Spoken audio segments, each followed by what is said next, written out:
You're watching DriftEcho. And this time, the ticking clock isn't loud. It's quiet. Heavy. Unavoidable.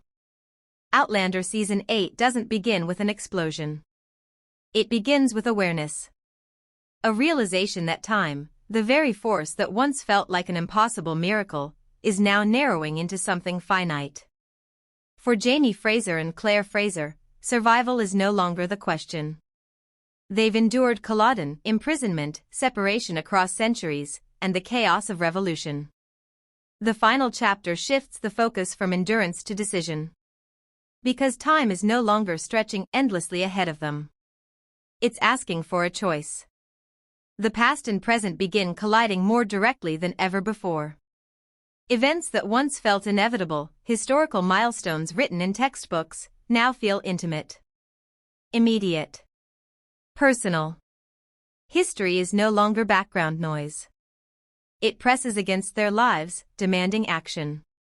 Every step forward carries knowledge. And knowledge carries weight. Claire understands how the war unfolds. She knows the shape of what's coming. But Season 8 leans into a painful truth: knowing history doesn't mean controlling it. Sometimes it only means witnessing it, standing inside moments you recognize but cannot fully prevent. That realization defines the tone of this season. It's not frantic. It's reflective. The urgency lives beneath the surface. War returns, not as spectacle, but as inevitability. Alliances grow delicate. Communities brace themselves for loss before the loss even arrives. The cost of loyalty becomes sharper when protecting one person risks exposing another. Jamie's journey transforms here. Leadership no longer means proving strength. It means deciding what he's willing to sacrifice: land, legacy, even peace, to protect the people he loves. His battles become quieter but heavier. And love, the core of this story since the very beginning, evolves again. It moves from passion to endurance. From longing to choice. The question is no longer whether Jamie and Claire love each other. That's unshakable.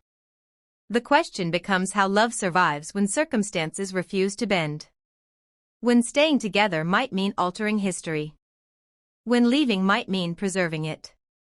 Family threads tighten, too. Brianna Fraser and Roger Mackenzie begin to understand that their choices ripple forward in ways they may never fully witness. Legacy stops being abstract. It becomes responsibility carried across generations. Season 8 doesn't build toward a single explosive event. It builds toward emotional conflict. Stay or leave. Intervene or accept. Protect the present or preserve the timeline. None of the options feel clean. And that uncertainty becomes the tension driving every episode. Outlander has always balanced romance with inevitability, love against the relentless march of history. The final chapter leans fully into that balance. Because time doesn't ask what you prefer. It asks what you choose anyway. Season 8 isn't promising easy closure. It isn't promising painless endings. It's promising meaning. Because when history cannot be rewritten, love becomes the decision that defines everything. You're watching DriftEcho, where epic stories don't just end. They choose how they're remembered.